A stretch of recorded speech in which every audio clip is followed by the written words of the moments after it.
Hi all, welcome to ones. എല്ലാവർക്കും KTU question paper solution പ്രോഗ്രാമിലേക്ക് സ്വാഗതം. നമ്മൾ ഇന്ന് ഡിസ്കസ് ചെയ്യുന്നത് സിവിൽ എഞ്ചിനീയറിംഗിലെ hydrology and water resources engineering ആണ്. ഓക്കെ, അപ്പോൾ സബ്ജക്ട് കോഡ് വരുന്നത് CET 307 ആണ്. ഓക്കെ, അപ്പോൾ നമ്മൾ 2019 സ്കീമിലെ ക്വസ്റ്റ്യൻ പേപ്പേഴ്സ് ആണ് സോൾവ് ചെയ്യുന്നത്. ഇന്നത്തെ ഈ ഒരു സെഷനിൽ നമ്മൾ നോക്കുന്നത് ഡിസംബർ 2022 വന്നിരിക്കുന്ന ക്വസ്റ്റ്യൻസ് ആണ് നമ്മൾ നോക്കുന്നത്. ഓക്കെ, അപ്പോൾ നമ്മൾ മൊഡ്യൂൾ വൈസ് ആണ് ക്വസ്റ്റ്യൻസ് നോക്കുന്നത്. അപ്പോൾ ഈ ഒരു സെഷനിൽ നമ്മൾ നോക്കുന്നത് മൊഡ്യൂൾ 1 ക്വസ്റ്റ്യൻസ് ആണ്. ഓക്കെ, അപ്പോൾ CET 307 ആണ് സബ്ജക്ട് കോഡ് വരുന്നത്. ഡിസംബർ 2022 ക്വസ്റ്റ്യൻ പേപ്പറാണ് നമ്മൾ സോൾവ് ചെയ്യാൻ പോകുന്നത്. ഓക്കെ, അപ്പോൾ നമുക്കറിയാം KTU 3 hours ടൈമിൽ 100 മാർക്സിനുള്ള ക്വസ്റ്റ്യൻ പേപ്പറാണ് സെറ്റ് ചെയ്തിട്ടുണ്ടായിരിക്കുക. ഓക്കെ, അപ്പോൾ അതിൽ ക്വസ്റ്റ്യൻ പേപ്പറിൻ്റെ പാറ്റേൺ എങ്ങനെയാണെന്ന് വെച്ച് കഴിഞ്ഞാൽ അതിൽ പാർട്ട് എയും പാർട്ട് ബിയും ആണുള്ളത്. അതിൽ ഫസ്റ്റ് പാർട്ടിൽ 10 ക്വസ്റ്റ്യൻ ആയിരിക്കും ഉണ്ടായിരിക്കുക. ആ 10 ക്വസ്റ്റ്യനിലെ ടോട്ടൽ 5 മൊഡ്യൂൾസ് ആണ്. ഓക്കെ, അപ്പോൾ 5 മൊഡ്യൂൾസിൽ നിന്ന് ഓരോ മൊഡ്യൂളിൽ നിന്നും 2 ക്വസ്റ്റ്യൻ വെച്ച് അങ്ങനെയാണ് ടോട്ടൽ 10 ക്വസ്റ്റ്യൻസ്. അതിൽ ഓരോ ക്വസ്റ്റ്യനും 3 മാർക്സ് ആയിരിക്കും. നമ്മൾ എല്ലാ ക്വസ്റ്റ്യനും ആൻസർ ചെയ്യണം. ഇനി പാർട്ട് ബിയിൽ എന്ന് പറയുമ്പോൾ 2 ക്വസ്റ്റ്യൻ ആയിരിക്കും ഉണ്ടായിരിക്കുക. അതിൽ ഓരോ ക്വസ്റ്റ്യനും 14 മാർക്സ് ആയിരിക്കും. നമുക്കത് ഓർ ക്വസ്റ്റ്യൻ ആണ്, 2 ക്വസ്റ്റ്യൻ ആയിരിക്കും ഉണ്ടായിരിക്കുക 14 മാർക്സിൻ്റെ. അപ്പം നമുക്കത് രണ്ടും വായിച്ച് നോക്കിയിട്ട് കമ്പാരിറ്റീവ്ലി ഈസിയസ്റ്റ് ഏതാണെന്ന് വെച്ച് കഴിഞ്ഞാൽ നമുക്കത് ചൂസ് ചെയ്തിട്ട് നമുക്കത് സോൾവ് ചെയ്യാവുന്നതാണ്. അതിൽ ഓരോ ക്വസ്റ്റ്യനും 14 മാർക്സ് ആണ്. ഓക്കെ, അപ്പോൾ ഇതിൽ 10 ക്വസ്റ്റ്യൻസ് 3 മാർക്സിൻ്റെ ആണ്. ഓക്കെ, അപ്പോൾ 30 മാർക്സ് ഓൾറെഡി പാർട്ട് എയിൽ കഴിഞ്ഞു. Then remaining 70 marks part B എന്നാണ്. ഓക്കെ, അപ്പോൾ നമുക്ക് ആദ്യം മൊഡ്യൂൾ 1 സിലബസ് തുടങ്ങാം. മൊഡ്യൂൾ 1 സിലബസിൽ പറയുന്നത് ഫസ്റ്റ് തന്നെ ഹൈഡ്രോളജിക് സൈക്കിൾ ആണ്. അതിൻ്റെ ഉള്ളിൽ വരുന്നത് precipitation, then mechanism, types, forms and measurement using rain gauges, then optimal number of rain gauges, then representation of rainfall data, mass curve and hyetograph, computation of mean precipitation over a catchment, then design rainfall, probable maximum rainfall അതിനെ നമ്മൾ PMF എന്നും കൂടെ പറയും. Then IDF curve, അതിൻ്റെ conceptual idea മാത്രം മതി. Then infiltration, അതിൻ്റെ measurement by using double ring infiltrometer, then Horton's model, infiltration indices, then evaporation, then measurement and control of evaporation. Okay, അപ്പോൾ ഇതാണ് മൊഡ്യൂൾ 1 സിലബസിൽ വരുന്ന ടോപ്പിക്സ്. ഓക്കെ, ഇനി നമുക്ക് പാർട്ട് 1 മൊഡ്യൂൾ 1 ക്വസ്റ്റ്യൻസ് നോക്കാം. ഓക്കെ, അപ്പോൾ പാർട്ട് എയിൽ മൊഡ്യൂൾ 1 വന്നേക്കുന്ന questions. First, what are IDF curve used for? Okay, അപ്പോൾ IDF കർവ് എന്തിനാണ് യൂസ് ചെയ്യുന്നത്? IDF എന്ന് പറയുന്നത് ഇൻറ്റൻസിറ്റി, ഡ്യൂറേഷൻ, ഫ്രീക്വൻസി. I എന്ന് പറയുന്നത് ഇൻറ്റൻസിറ്റി, D എന്ന് പറയുന്നത് ഡ്യൂറേഷൻ, F എന്ന് പറയുന്നത് ഫ്രീക്വൻസി. ഓക്കെ, അപ്പോൾ IDF കർവ് എന്തിനാണ് യൂസ് ചെയ്യുന്നതാണ് ഫസ്റ്റ് ക്വസ്റ്റ്യൻ. 3 മാർക്സിൻ്റെ ക്വസ്റ്റ്യൻ ആണ്. ദെൻ നെക്സ്റ്റ് ചോദിച്ചേക്കുന്നത് explain the working of tipping bucket rain gauge. Okay, tipping bucket rain ഗേജിൻ്റെ വർക്കിംഗ് നമ്മൾ എക്സ്പ്ലെയിൻ ചെയ്യണം. നീറ്റ് സ്കെച്ച് എന്നാണ് പറഞ്ഞേക്കുന്നത്. അപ്പോൾ ഫിഗർ വരച്ചിട്ട് വേണം നമുക്ക് എക്സ്പ്ലെയിൻ ചെയ്യേണ്ടത്. ഓക്കെ, അപ്പോൾ നമുക്ക് ആദ്യം തന്നെ IDF കർവ് നോക്കാം. ഓക്കെ, അപ്പോൾ ഇതാണ് IDF കർവിൻ്റെ ഫിഗർ എന്ന് പറയുമ്പോൾ. IDF കർവിൻ്റെ ഫസ്റ്റ്, അതായത് X ഡയറക്ഷനിൽ നമ്മൾ ഡ്യൂറേഷൻ എഴുതും, Y ഡയറക്ഷനിൽ ആവറേജ് ഇൻറ്റൻസിറ്റി എഴുതും. ആവറേജ് ഇൻറ്റൻസിറ്റി നമ്മൾ സെൻറ്റിമീറ്റർ പെർ ഹവറിലാണ് നമ്മൾ റെപ്രസെൻറ്റ് ചെയ്യാം. ഡ്യൂറേഷൻ നമ്മൾ ഹവറിലാണ് റെപ്രസെൻറ്റ് ചെയ്യാം. ദെൻ ഫ്രീക്വൻസി ആണ്, അതായത് 5 ഇയർ ഫ്രീക്വൻസിയിൽ വന്നിരിക്കുന്നത്, ദെൻ 10 ഇയർ ഫ്രീക്വൻസിയിൽ വന്നത്, ദെൻ 20 ഇയർ ഫ്രീക്വൻസിയിൽ വന്നിരിക്കും. ഓക്കെ, അപ്പം IDF എന്ന് പറയുന്നത് ഇൻറ്റൻസിറ്റി, ഡ്യൂറേഷൻ, ഫ്രീക്വൻസി കർവാണ്. It is the plot between average rainfall intensity and duration. Average intensity ആണ് Y ഡയറക്ഷനിൽ നമ്മൾ റെപ്രസെൻറ്റ് ചെയ്യുന്നത്. X ഡയറക്ഷനിൽ, അതായത് X ആക്സിസിൽ നമ്മൾ റെപ്രസെൻറ്റ് ചെയ്യുന്നത് ഡ്യൂറേഷനാണ്. Okay, then intensity, duration, frequency, each term നമ്മൾ എന്താണെന്ന് എക്സ്പ്ലെയിൻ ചെയ്തതാണ്. ഇൻറ്റൻസിറ്റി എന്ന് പറയുന്നത് this refers to the rainfall rate often measured in millimetres per hour. നമ്മൾ ഇതിലിപ്പോൾ സെൻറ്റിമീറ്റർ പെർ അവറിലാണ് നമ്മൾ റെപ്രസെൻറ്റ് ചെയ്തേക്കുന്നത്, or inches per hour. It indicates how much rainfall occurs in the given time period. അതായത് ആ ഒരു ടൈം പീരീഡിൻ്റെ ഉള്ളിൽ എത്ര റെയിൻഫോൾ ആണ് കിട്ടുന്നത്. Okay, how much rainfall occurs in the given time period. ആ ഒരു ടൈം പീരീഡിൻ്റെ ഉള്ളിൽ നമുക്ക് എത്ര റെയിൻഫോൾ കിട്ടുന്നുണ്ട്. Next, duration. This represent the time period over which the rainfall intensity is measured or observed. Okay, അപ്പോൾ നമ്മൾ ആവറേജ് ഇൻറ്റൻസിറ്റി X ആക്സിസിലും Y ആക്സിസിലാണ് ഡ്യൂറേഷൻ റെപ്രസെൻറ്റ് ചെയ്തത്. ഡ്യൂറേഷൻ എന്ന് പറയുന്നത് ആ ഒരു ടൈം പീരീഡ്. ഇവിടെ ഇപ്പോൾ 1 hour ടൈം ഇൻ്റർവെല്ലിലാണ് നമ്മൾ Y ആക്സിസിൽ റെപ്രസെൻറ്റ് ചെയ്തിരിക്കുന്നത്. ദിസ് റെപ്രസെൻറ്റ്സ്, ഡ്യൂറേഷൻ എന്ന് പറഞ്ഞു കഴിഞ്ഞാൽ this represents the time period over which the rainfall intensity is measured or observed. Common durations include 5 minutes, 1 hour, 24 hours, etcetera. ഇവിടെ 1 hour ഡ്യൂറേഷനാണ് നമ്മൾ എടുത്തിരിക്കുന്നത്. ഇനി നെക്സ്റ്റ്, ഫ്രീക്വൻസി എന്ന് പറഞ്ഞു കഴിഞ്ഞാൽ this is the recurrence interval expressed in years. Okay, ഇതിൽ ഇപ്പോൾ first recurrence interval 5 ഇയേഴ്സിൻ്റെ ഗ്രാഫാണ് നമ്മൾ വരച്ചത്. ദെൻ 10 ഇയേഴ്സിൻ്റെ ഗ്രാഫാണിത്. ദെൻ 20 ഇയേഴ്സിൻ്റെ ഗ്രാഫാണിത്. ഓക്കെ, അപ്പോൾ റെക്കറൻസ് ഇൻ്റർവെല്ലിൽ നമ്മൾ റെപ്രസെൻറ്റ് ചെയ്യുന്നതാണ് ഫ്രീക്വൻസി എന്ന് പറയുന്നത്. അതായത് ഇപ്പോൾ ഒരു ഫ്ലഡ് വന്നു അല്ലെങ്കിൽ ഒരു റെയിൻഫോൾ വരുന്നതിൻ്റെ ആ ഒരു എത്ര ഇൻ്റർവെല്ലിലാണ്, എത്ര റെക്കറൻസ് ഇൻ്റർവെല്ലിലാണ് അത് റിപ്പീറ്റ് ചെയ്യുന്നത്. This is the recurrence interval expressed in years. For example, A 10-year frequency means that the rainfall intensity and duration are expected to be equaled or exceeded on average once every 10 years. Okay, ആ ഒരു 10 ഇയേഴ്സിൻ്റെ ഉള്ളിൽ അത് expected to B ആ ഒരു same തന്നെ വരും, അല്ലെങ്കിൽ അതിനും കൂടുതൽ അതിനെ എക്സീഡ് ചെയ്യും എന്നാണ്. അതിനാണ് നമ്മൾ ഫ്രീക്വൻസി എന്ന് റെപ്രസെൻറ്റ് ചെയ്യുന്നത്. ഓക്കെ, അപ്പോൾ യൂസേഴ്സ് ഓഫ് IDF കർവ് എന്ന് പറയുമ്പോൾ first used to estimate the rainfall intensities of different duration and recurrence interval. Okay, ഇപ്പോൾ റെയിൻഫോൾ ഇൻറ്റൻസിറ്റീസ് ഓഫ് ഡിഫറെൻറ്റ് ഡ്യൂറേഷനും റെക്കറൻസ് ഇൻ്റർവെല്ലും റെപ്രസെൻറ്റ് ചെയ്യാൻ നമ്മൾ യൂസ് ചെയ്യും.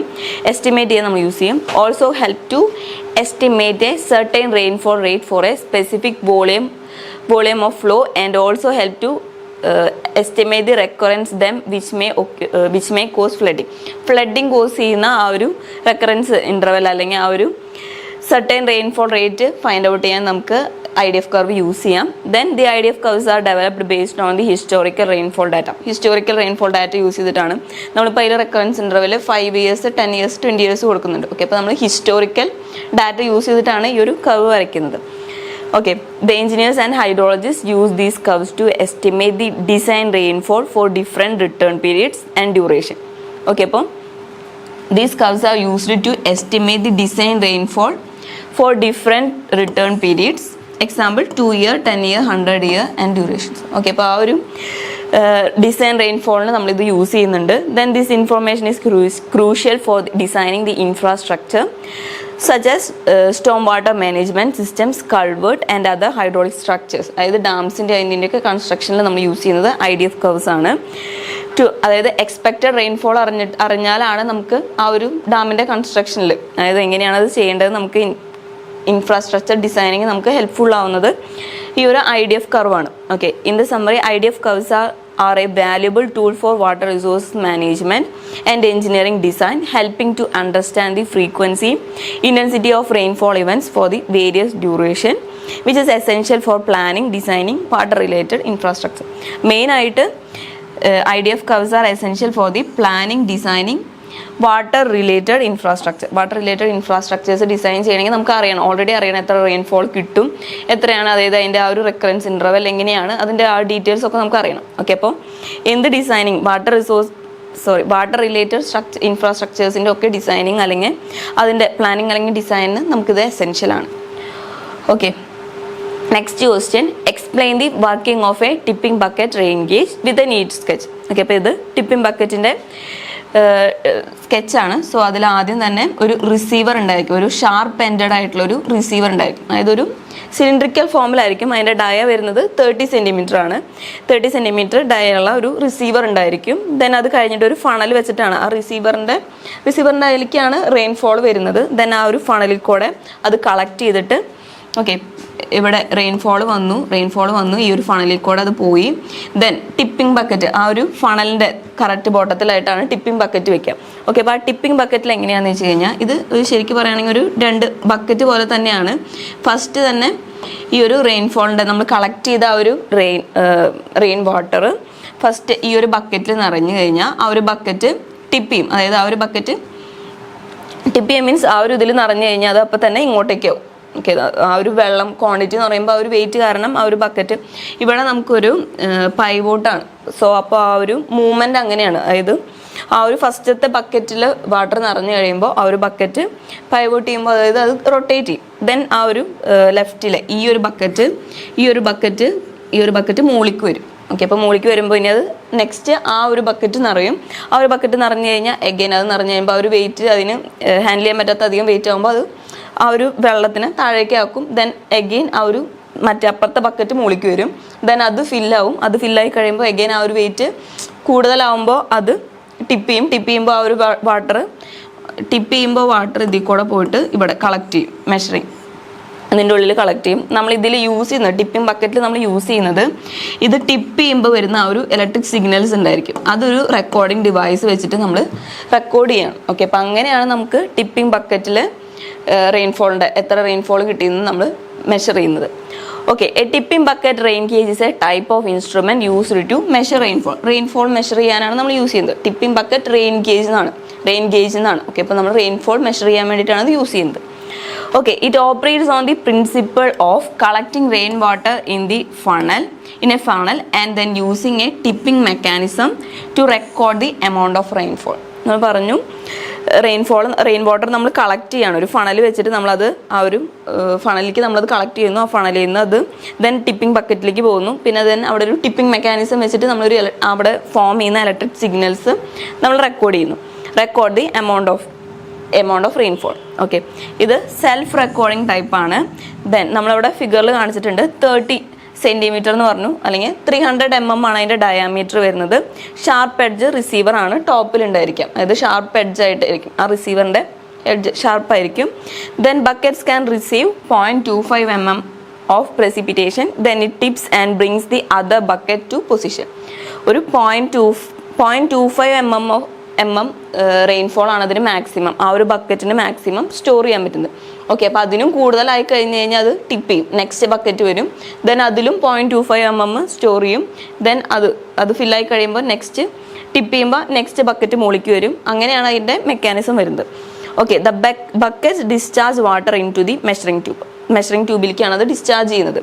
ഓക്കെ, ആ ബക്കറ്റ് ടിപ്പ് ചെയ്യുന്നു പറഞ്ഞല്ലോ. ഓക്കെ, അപ്പോൾ ടിപ്പ് ചെയ്യുമ്പോൾ ആ വാട്ടർ മെഷറിംഗ് ട്യൂബിലേക്ക് വരും. ഓക്കെ, അപ്പോൾ അതിലവിടെ കളക്ട് ചെയ്യും. Okay, the electric pulses created due to the tipping is recorded at the control room. Okay, അപ്പോൾ ആ ഒരു ടിപ്പിംഗ് കാരണം ഇവിടെ വരുന്ന ആ ഒരു ഇലക്ട്രിക് പൾസസ് ഇവിടെ റെക്കോർഡ് ചെയ്യുന്നു. ഓക്കെ, ഈ ഒരു റെക്കോർഡിംഗ് ഡിവൈസ് യൂസ് ചെയ്തിട്ട് നമ്മളത് റെക്കോർഡ് ചെയ്യും. ഓക്കെ, അപ്പോൾ ഇനി ഓരോ പാർട്ടായിട്ട് പറയുമ്പോൾ ഫസ്റ്റ് തന്നെ കളക്ഷൻ ഫണലാണ്. A funnel is a position at the top of the rain gauge to collect the rainfall over a specific area. ഒരു സ്പെസിഫിക് ഏരിയയിലെ റെയിൻഫോൾ കളക്ട് ചെയ്യാൻ വേണ്ടിയിട്ട് നമ്മൾ ഒരു ഫണൽ വെച്ചിട്ടുണ്ടായിരിക്കും. Okay, the funnel directs the rain water into a small container. Funnel എന്ന് പറയുമ്പോൾ just okay, അപ്പോൾ ഇതിൽ ഇതൊരു ഫണലായിട്ട് വെച്ചേക്കാണ്. നമ്മൾ സാധാരണ കാണുന്ന ഫണൽ എന്ന് പറയില്ലേ, അതായത് ഇപ്പോൾ വെളിച്ചെണ്ണയൊക്കെ നമ്മൾ യൂസ് ചെയ്യുന്ന ഒരു ഫണൽ. ഓക്കെ, അപ്പോൾ അതിൽ ആദ്യം റെയിന് ഈ ഒരു ഫണലിൻ്റെ ഈ ഒരു സർഫസിൽ വരും. ദെൻ ഈ ഒരു സർഫസിൽ നിന്ന് ഈ ഒരു ഹോളിൽ കൂടെ ഇതാണ് ടിപ്പിംഗ് ബക്കറ്റ്. ഓക്കെ, അപ്പോൾ ടിപ്പിംഗ് ബക്കറ്റിൻ്റെ കുറച്ചും കൂടെ ഡീറ്റെയിൽ ആയിട്ടുള്ള ഫിഗറാണ് ഇവിടെ കാണിച്ചിരിക്കുന്നത്. ദെൻ ഇത് ഫസ്റ്റ് ബക്കറ്റ്, ദെൻ ഇവിടെ സെക്കൻഡ് ബക്കറ്റ്. ഓക്കെ, ഇപ്പോൾ നമ്മൾ 0.25 mm ആണ് അതിൽ ഫില്ല് ചെയ്യാൻ പറ്റുമെന്ന് പറഞ്ഞു. ഓക്കെ, അപ്പോൾ ഇതിൽ 0.25 mm ഫില്ല് ചെയ്ത് കഴിയുമ്പോൾ ഓക്കെ, ഇതൊരു പൈവോട്ട് പോലെ ആക്ട് ചെയ്യാണ്. ഓക്കെ, അപ്പോൾ ഇതിൽ ഫില്ല് ചെയ്ത് കഴിയുമ്പോൾ അത് ടിപ്പ് ചെയ്യും. ഓക്കെ, അപ്പോൾ ദെൻ നെക്സ്റ്റ് ഈ ഒരു ബക്കറ്റ് നെക്സ്റ്റ് മുകളിലേക്ക് വരും. ദെൻ അതിൽ 0.25 mm ഫില്ലായി കഴിയുമ്പോൾ ദെൻ അഗെയിൻ നെക്സ്റ്റ് ബക്കറ്റ് മുകളിലേക്ക് വരും. Okay, then tipping bucket mechanism. Beneath the funnel there is A seesaw like structure, അതായത് ഒരു പൈവോട്ടാണ്. സോ സീസോ പോലെയാണ് അത് ആക്ട് ചെയ്യുന്നത്. With a bucket on each and the structure is the tipping bucket mechanism. ഈ ഒരു സ്ട്രക്ചറിനാണ് നമ്മൾ ടിപ്പിംഗ് ബക്കറ്റ് മെക്കാനിസം എന്ന് പറയുന്നത്. അതായത് ഫില്ലാവുമ്പോൾ സീസോ പോലെ അത് ആക്ട് ചെയ്യുന്നു. അതായത് ഫസ്റ്റ് ബക്കറ്റ് ഫില്ലായി കഴിയുമ്പോൾ അത് ടിപ്പ് ചെയ്യും. ദെൻ നെക്സ്റ്റ് ബക്കറ്റ് വരും. ദെൻ അത് ഫില്ലായി കഴിയുമ്പോൾ അടുത്ത ബക്കറ്റ് വരും. അങ്ങനെ. ഓക്കെ, ഇനി buckets. The tipping bucket mechanism consist of 2 small buckets. 2 buckets ആണുള്ളത്. Each located on one side of the സീസോന്റെ വൺ സൈഡിലായിട്ടാണ് അത് ലൊക്കേറ്റ് ചെയ്തിരിക്കുന്നത്. These buckets are balanced in such a way that when one bucket fills with a certain amount of rain water, നമ്മൾ first പറഞ്ഞിരുന്നു, it tips over and the other bucket moves in to position to start collecting rain. Okay, ഒരെണ്ണം ഫില്ലായി കഴിഞ്ഞ് കഴിഞ്ഞാൽ അടുത്ത bucket മുകളിലേക്ക് വരും. Then അതിൻ്റെ ഉള്ളിൽ ഫില്ല് ചെയ്യും. ഇനി പൈവോട്ട് പോയിന്റ് എന്ന് പറയുമ്പോൾ the tipping mechanism pivots around a central axis or pivot point. ഒരു പൈവോട്ട് പോയിന്റ് വെച്ചിട്ടാണ് ടിപ്പിംഗ് മെക്കാനിസം നടക്കുന്നത്. അതായത് ഒരു ബക്കറ്റ് ഫില്ലായി കഴിയുമ്പോൾ അത് ടിപ്പ് ചെയ്യണമെങ്കിൽ ആ ഒരു പൈവോട്ടിൻ്റെ ആക്ഷൻ ആവശ്യമാണ്. Okay, then counting and recording. As one bucket fils and tips over it empties its content simultaneously. The tipping motion triggers a counting mechanism such as a magnetic switch or reed switch. Each tip of the bucket corresponding to a specific amount of rainfall known as the bucket calibration. അതായത് ആ ഒരു ബക്കറ്റിന് ഒരു specific amount of water ആണ് store ചെയ്യാൻ പറ്റുക. Okay, അപ്പോൾ നമ്മൾ അതിനെ ബക്കറ്റ് കാലിബ്രേഷൻ എന്ന് പറയും. ആ സ്റ്റോർ ചെയ്യുന്ന ആ ഒരു എമൗണ്ടിനെ പറയുന്ന പേരാണ് ബക്കറ്റ് കാലിബ്രേഷൻ എന്ന് പറയുന്നത്. ഓക്കെ, ഇനി റെക്കോർഡിംഗ് ഡിവൈസ് എന്ന് പറയുന്നത് the counting mechanism is connected to a recording device. അതായത് അത് ടിപ്പ് ചെയ്യുമ്പോഴാണ് ഇത് കൗണ്ട് ചെയ്യുന്നത്. ഓക്കെ, അപ്പോൾ ആ കൗണ്ട് ചെയ്യുന്ന ആ ഒരു ഇതിനെ counting mechanism is connected to a recording device ആയിട്ട് കണക്ട് ചെയ്തിട്ടുണ്ട്. ഓക്കെ, അപ്പോൾ നമുക്ക് അങ്ങനെ നമുക്കത് മനസ്സിലാക്കാം എത്ര വട്ടം ടിപ്പ് ചെയ്തു എന്നനുസരിച്ച് എത്ര റെയിൻ വാട്ടർ ആണ് നമുക്ക് അവിടെ ആ ഒരു ഏരിയയിൽ നമുക്ക് കിട്ടുന്നതെന്ന് മനസ്സിലാക്കാം. Okay, which keeps track of the number of tips. This information is then use to calculate the total amount of rainfall over a given period over an entire area. ആ ഒരു മൊത്തം ഏരിയ എടുക്കുമ്പോൾ എത്ര റെയിൻഫോൾ ആണ് അവിടെ കിട്ടുക നമുക്ക് അങ്ങനെ കാൽക്കുലേറ്റ് ചെയ്യാം. ഓക്കെ, ഇനി പാർട്ട് ബിയിൽ വരുന്നത് 14 മാർക്സിൻ്റെ 2 ക്വസ്റ്റ്യൻ ആണ്. ഓക്കെ, അപ്പോൾ ഇതിൽ 11th ക്വസ്റ്റ്യന് എ പാർട്ടുണ്ട് ബി പാർട്ടുണ്ട്. അതിൻ്റെ ഉള്ളിൽ എ ക്വസ്റ്റ്യന് 8 മാർക്കും ബി ക്വസ്റ്റ്യന് 6 മാർക്സും ആണ്. ദെൻ അതേപോലെ 12th എ ക്വസ്റ്റ്യന് 6 മാർക്കും ബി ക്വസ്റ്റ്യന് 8 മാർക്കും ആണ്. രണ്ടിലും ഓരോ പ്രോബ്ലം വന്നിട്ടുണ്ട്, രണ്ടിലും 8 മാർക്കിൻ്റെ ഓരോ പ്രോബ്ലംസ് വന്നിട്ടുണ്ട്. ഓക്കെ, അപ്പോൾ നമുക്ക് ഫസ്റ്റ് 11th എ ക്വസ്റ്റ്യൻ നോക്കാം. The normal annual rainfall at stations A B C and D in the basins are. Okay, normal annual rainfall ആണ് നമുക്ക് തന്നിരിക്കുന്നത്. ഓക്കെ, അപ്പം നോർമൽ ആനുവൽ റെയിൻഫോൾ എന്ന് പറയുമ്പോൾ എൻ ആണ് നമ്മൾ എടുക്കുക, N A at station A. Normal annual rainfall represent ചെയ്യുന്ന ലെറ്റർ ആണ് N. Then station A represent ചെയ്യുന്നത് ക്യാപിറ്റൽ എ. ഓക്കെ, അപ്പോൾ അവിടുത്തെ 80.97 centimetre. Then N B normal annual rainfall at station B എന്ന് പറയുന്നത് 67.59 centimetre. Then N B normal annual rainfall at station C എന്ന് പറയുന്നത് 76.28 centimetre. Then N D എന്ന് പറയുന്നത് 92.01 centimetre. Okay, അപ്പോൾ നോർമൽ ആനുവൽ റെയിൻഫോൾസ് 4 സ്റ്റേഷനിൽ നമുക്ക് തന്നിട്ടുണ്ട്. In the year 1999 the station D was inoperative. 1999 station D inoperative ആയിരുന്നു. And the stations A B and C recorded annual precipitations. Okay, അപ്പോൾ annual precipitations record ചെയ്തിട്ടുണ്ട്. P A എന്ന് പറയുന്നത് 91.11 centimetre. P B എന്ന് പറയുന്നത് 72.23 സെൻറ്റിമീറ്റർ. ദെൻ പി സി എന്ന് പറയുന്നത് D ആണ് ഇനോപ്പറേറ്റീവ് അയക്കുന്നത്. ദെൻ പി സി എന്ന് പറയുന്നത് 79.89 സെൻറ്റിമീറ്റർ. ഓക്കെ, അപ്പോൾ നമുക്കിതിൽ ഫൈൻഡ് ഔട്ട് ചെയ്യാനുള്ളത് estimate the rainfall at station D in the year 1999. അതായത് പി ഡി ആണ് നമുക്ക് ഫൈൻഡ് ഔട്ട് ചെയ്യാനുള്ളത്. P D is equal to എന്താണെന്ന് നമുക്ക് അറിയില്ല, അത് നമുക്ക് ഫൈൻഡ് ഔട്ട് ചെയ്യണം. ഓക്കെ, അപ്പം normal annual rainfall at 4 stations നമുക്ക് തന്നു. ദെൻ അതേപോലെ ആനുവൽ പ്രസിപ്പിറ്റേഷൻ തന്നു, ഒരു സ്റ്റേഷനിലെ മിസ്സിംഗ് ആണ്. ഓക്കെ, അപ്പോൾ ആ ഒരു missing rainfall data find out ചെയ്യാനാണ് ശരിക്കും ഈ ക്വസ്റ്റ്യൻ പറയാം. ഓക്കെ, പിന്നെ ഇതിൽ നമ്മളിത് നോർമൽ റേഷ്യോ മെത്തേഡ് നമ്മൾ യൂസ് ചെയ്യണമെന്ന് വെച്ച് കഴിഞ്ഞാൽ ഈ നോർമൽ ആനുവൽ റെയിൻഫോൾസ് തമ്മിൽ 10%-നേക്കാളും ഡിഫറൻസ് ഉണ്ടെങ്കിലാണ് നമ്മൾ ഈ ഒരു മെത്തേഡ് യൂസ് ചെയ്യുന്നത്. അതായത് നോർമൽ ആനുവൽ റെയിൻഫോളിൻ്റെ ഈ ഒരു മെത്തേഡ് യൂസ് ചെയ്യുന്നത്. ഓക്കെ, അപ്പോൾ ഇതിൽ നോക്കുമ്പോൾ 92.01ൻ്റെ 10% എന്ന് പറയുമ്പോൾ 10/100. ഓക്കെ, അപ്പോൾ വിച്ച് ഈസ് ഈക്വൽ ടു 9.201 ആണ്. അതായത് 9.201ൻ്റെ അതിനേക്കാളും കൂടുതൽ വേരിയേഷൻ ഉണ്ടെങ്കിലാണ് നമ്മൾ ഈ നോർമൽ റേഷ്യോ മെത്തേഡ് യൂസ് ചെയ്യുന്നത്. ഓക്കെ, അപ്പോൾ ഇതിൽ 9.201നെക്കാട്ടിലും സ്മോളർ വാല്യൂ ആണ് എൻ സി. അതായത് അതിന് 10%-നേക്കാളും കൂടുതലുണ്ട് ആ ഒരു തമ്മിലുള്ള ഒരു ഡിഫറൻസ് എന്ന് പറയുന്നത്.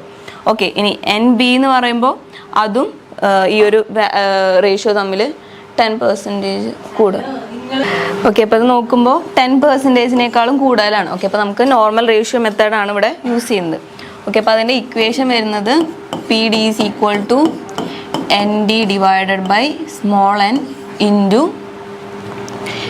P A divided by N A plus P B divided by N B plus P C divided by N C. Okay, ഇപ്പോൾ ഇതിൽ ഈ ഒരു നോർമൽ റേഷ്യോ മെത്തേഡ് യൂസ് ചെയ്യുമ്പോൾ ശ്രദ്ധിക്കേണ്ട കാര്യം എന്താണെന്ന് വെച്ച് കഴിഞ്ഞാൽ എൻ എന്ന് പറയുന്നത് 3 ആണ് എടുക്കേണ്ടത്. ടോട്ടൽ നമുക്ക് 4 റെയിൻ ഗേജിൻ്റെ റീഡിംഗ് ഉണ്ട്, പക്ഷേ അതിൽ ആനുവൽ പ്രസിപ്പിറ്റേഷൻ നമുക്ക് 3 റെയിൻ ഗേജിൻ്റെ മാത്രമേ തന്നിട്ടുള്ളൂ. സോ എൻ എടുക്കുമ്പോൾ 3 ആണ് എടുക്കേണ്ടത്.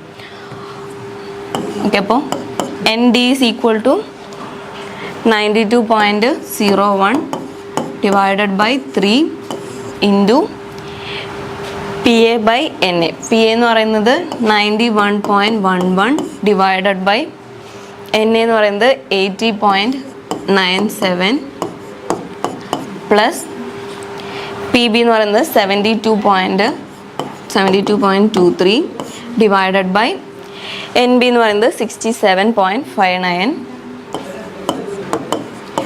പ്ലസ് പി സി എന്ന് പറയുന്നത് 79.89 ഡിവൈഡഡ് ബൈ എൻ സി എന്ന് പറയുന്നത് 76.28. ഓക്കെ, അപ്പോൾ നമ്മളിത് സോൾവ് ചെയ്ത് കഴിയുമ്പോൾ നമുക്ക് precipitation, annual precipitation at station D കിട്ടും. ഓക്കെ, അപ്പോൾ നമുക്ക് ആൻസർ വരുന്നുണ്ടാവുക 99.41 സെൻറ്റിമീറ്റർ. ഓക്കെ, അപ്പോൾ നമ്മളിതിൽ യൂസ് ചെയ്യുന്നത് ഈ ഒരു നോർമൽ പ്രസിപ്പിറ്റേഷൻ നമുക്ക് തന്നിട്ടുണ്ട്. സോ അതിലത്തെ ഓരോ റീഡിങ്ങും നോക്കിയിട്ട് 10%-നേക്കാളും കൂടുതലാണെങ്കിലാണ് നമ്മൾ നോർമൽ റേഷ്യോ മെത്തേഡ് യൂസ് ചെയ്യുക.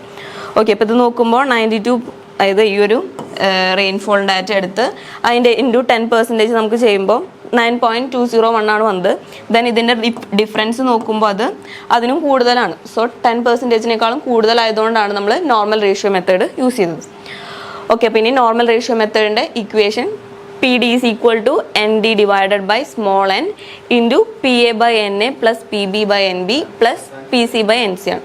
ഓക്കെ, അപ്പോൾ നമ്മൾ ലാസ്റ്റ് അങ്ങനെ annual precipitation at station D find out ചെയ്യുമ്പോൾ ആൻസർ കിട്ടുക 99.41 സെൻറ്റിമീറ്റർ. ഓക്കെ, ഇനി 11th ക്വസ്റ്റ്യൻ്റെ ബി ക്വസ്റ്റ്യൻ വരുന്നത് explain the drawbacks of Thiessen polygon method.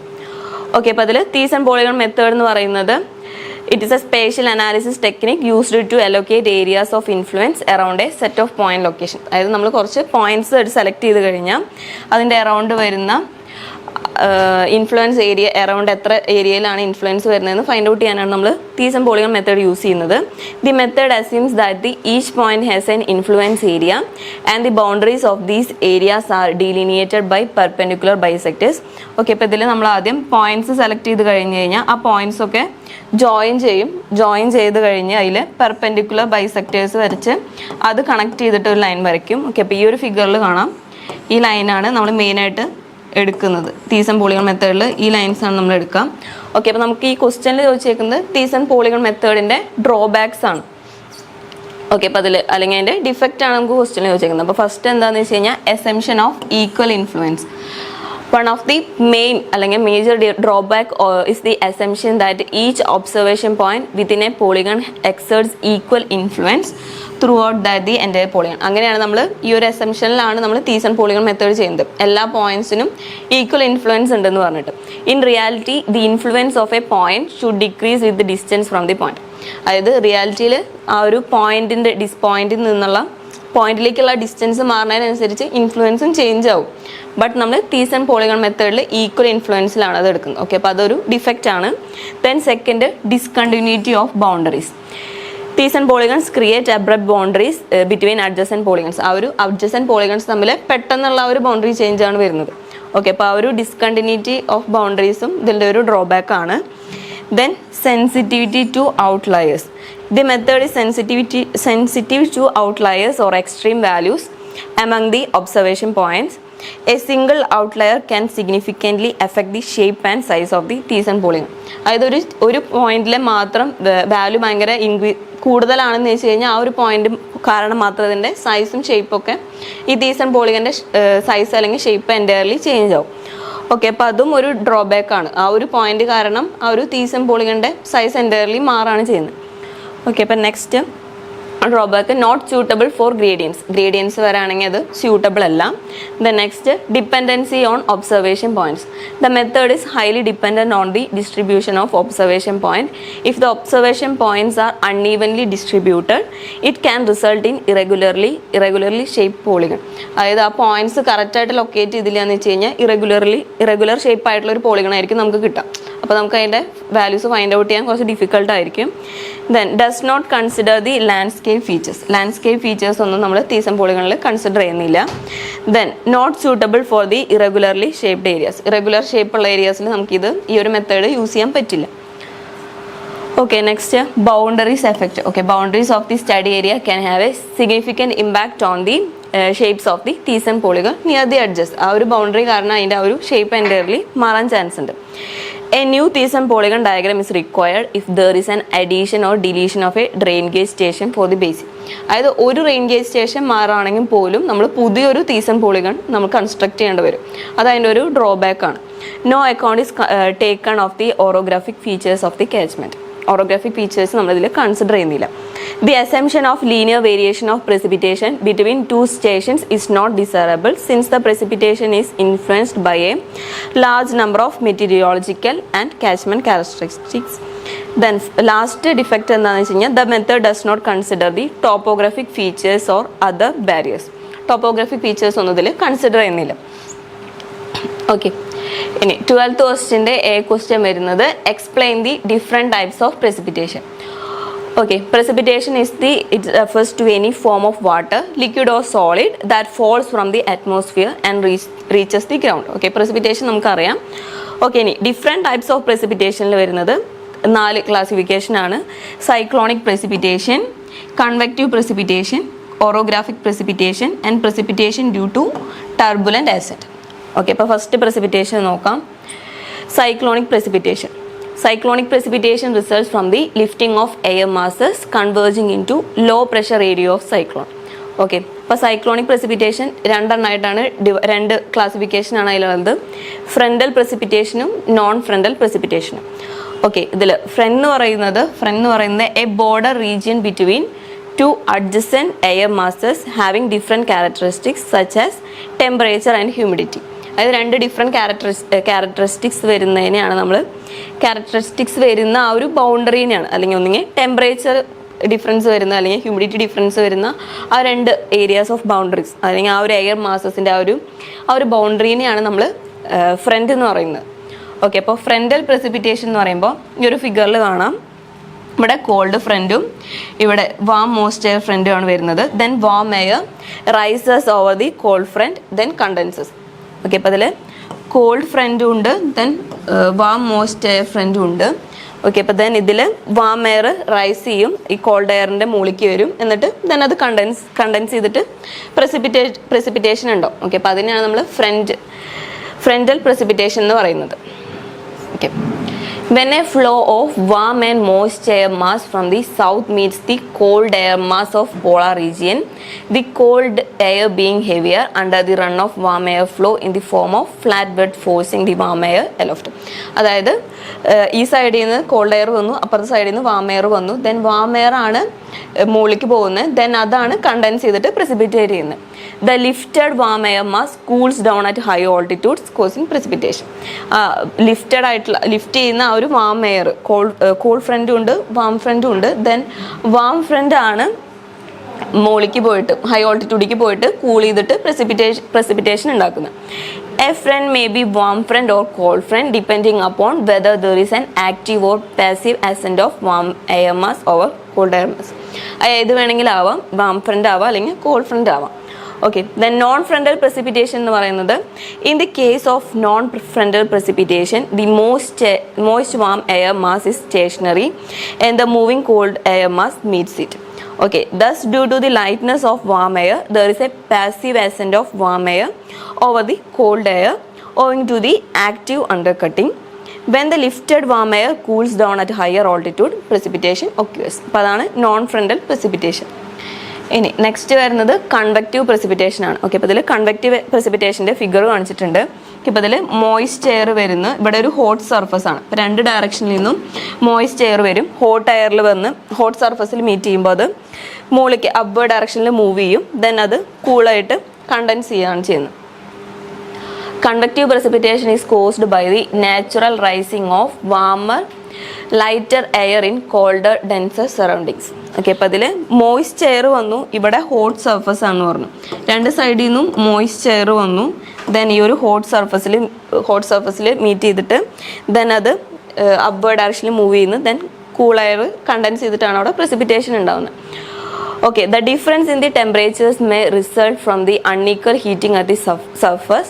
The unequal heating അല്ലെങ്കിൽ unequal cooling ഉണ്ടായിരിക്കും at the top of the air layer or mechanical lifting when the air is forced to pass over a denser colder air masses. അതായത് moist air രണ്ട് സൈഡിൽ നിന്ന് വന്നു, then hot സർഫസിൽ അത് meet ചെയ്ത് മുകളിലേക്ക് പോയിട്ട് ദെൻ അവിടെ കൂളായിട്ട് അവിടെ നിന്ന് കൂളായിട്ട് അത് കണ്ടൻസ് ചെയ്ത് പ്രസിപ്പിറ്റേഷൻ ആവാണ് ചെയ്യുന്നത്, ആണ് കൺവെക്റ്റീവ് പ്രസിപ്പിറ്റേഷൻ. ഓക്കെ, ഇതിൽ കൺവെക്റ്റീവ് പ്രസിപ്പിറ്റേഷൻ ഈസ് സ്പോട്ടി, അതായത് അത് ചില സ്പെസിഫിക് ലൊക്കേഷൻസിൽ മാത്രമേ ഉണ്ടാവുള്ളൂ. And its intensity may vary from light showers to cloud bursts. Okay, next is the orographic precipitation. Orographic precipitation എന്ന് പറയുമ്പോൾ ഈ ഒരു ഫിഗറിൽ കാണാം, ഈ ഒരു ഹിൽ ഏരിയാസിലൊക്കെയാണ് മെയിനായിട്ട് ഓറോഗ്രാഫിക് പ്രസിപ്പിറ്റേഷൻ ഉണ്ടാവാം. അതായത് ഒരു വാം ഓഷനിൽ നിന്നൊക്കെ ഇവാപറേഷൻ സംഭവിച്ചിട്ട് ഈ പ്രിവെയിലിംഗ് വിൻഡ്സ് പോയിട്ട് ഇവിടെ കണ്ടൻസ് ചെയ്തിട്ട് ഒരു ഹില്ലിൻ്റെ ഒരു സൈഡിൽ പ്രസിപ്പിറ്റേഷൻ ഉണ്ടായിരിക്കും, other side rain shadow area ആയിരിക്കും. ഓക്കെ, അപ്പോൾ orographic precipitation is due to the lifting of warm moist air laden air masses due to the topographic barriers. അതായത് ടോപ്പോഗ്രാഫിക് ബാരിയേഴ്സ് എന്ന് പറയുമ്പോൾ ഒരു ഹില്ലിൻ്റെ രണ്ട് സൈഡിലായിട്ടായിരിക്കും, ഒരു സൈഡിൽ മഴ പെയ്യുന്നുണ്ടായിരിക്കും, അടുത്ത സൈഡിൽ റെയിൻ ഷാഡോ ഏരിയ ആയിരിക്കും, അവിടെ മഴ പെയ്യുന്നുണ്ടാവില്ല. ഓക്കെ, അപ്പോൾ ആ ഒരു ബാരിയർ വരുമ്പോൾ വരുന്ന precipitation another. As it reaches higher elevation, it comes in contact with cold air and precipitation occurs. This zone to the other side of the mountain will be the zone of rain shadow area where the rainfall may not occur. Okay, അപ്പോൾ അതിൻ്റെ ഒരു സൈഡിൽ മഴ പെയ്യുന്നുണ്ടായിരിക്കും, അപ്പുറത്തെ side rain shadow area ആയിരിക്കും, അവിടെ മഴ പെയ്യുന്നുണ്ടായിരിക്കില്ല. All the precipitation we have in Himalayan region is because of the orographic ascent of air masses rich in moisture content because of their long travel over the oceans. Okay, അപ്പോൾ ഇതിൽ ഈ ഒരു ഫിഗറിലും കാണാം ഓഷ്യനാണ് ഈ സൈഡിൽ. ഓക്കെ, അപ്പോൾ ഇതിലൂടെ evaporate ചെയ്തിട്ട് ഈ ഒരു സൈഡിൽ കൂടെ വന്ന് ദെൻ ഇത് കൂൾ ചെയ്തിട്ടാണ് ഇവിടെ പ്രസിപ്പിറ്റേഷൻ സംഭവിക്കുന്നത്. നെക്സ്റ്റ് അപ്പുറത്തെ സൈഡിൽ, അതായത് ആ ഒരു ഹില്ല് വന്നപ്പോൾ അതിനൊരു ബാരിയറാണ്. ഓക്കെ, അപ്പോൾ ബാരിയർ ആയതുകൊണ്ട് ഓപ്പോസിറ്റ് സൈഡിന് നമ്മൾ റെയിൻ ഷാഡോ ഏരിയ എന്ന് പറയും, അവിടെ മഴ പെയ്യില്ല. ഓക്കെ, ഇപ്പോൾ last precipitation due to turbulent ascent ആണ്. Air mass is forced to rise up due to greater friction of earth surface after its travel over the ocean. Okay, അപ്പോൾ അത് friction കാരണം ഉണ്ടാവുന്നതാണ് precipitation due to turbulent ascent. Okay, the air mass rises up because of the increased turbulence and friction.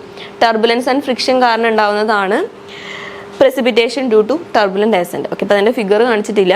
When it ultimately condenses and precipitation occurs. Winter rainfall in Madras state is mainly due to this process.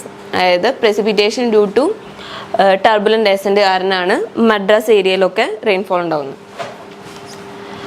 Okay, next question problem ആണ്. 12th B question 8 മാർക്കിൻ്റെ question ആണ്. The average annual rainfall of 6 stations are 82.6, 102.9, 180.3, 110.3, 98.8 and 136.7 centimeters. Find out whether the stations can represent the data of rainfall adequately. If not, find out the number of additional rain gauges that have to be employed. അതായത് additional rain gauges ൻ്റെ എണ്ണം find out ചെയ്യാനാണ് question. Assume that the error that can be permitted in the data is 10%. Okay, but to determine whether the existing stations adequately represent the data or if additional rain gauges are needed, we can use the coefficient of variation. Okay, അപ്പോൾ coefficient of variation find out ചെയ്യാൻ നമ്മൾ use ചെയ്യുന്ന equation ratio of the standard deviation to the mean.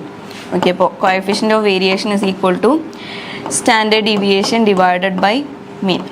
Standard deviation sigma ആണ് നമ്മൾ represent ചെയ്യുന്നത്, sigma divided by x bar. Okay, അപ്പോൾ coefficient of variation ൻ്റെ equation വരുന്നത് standard deviation divided by mean into 100.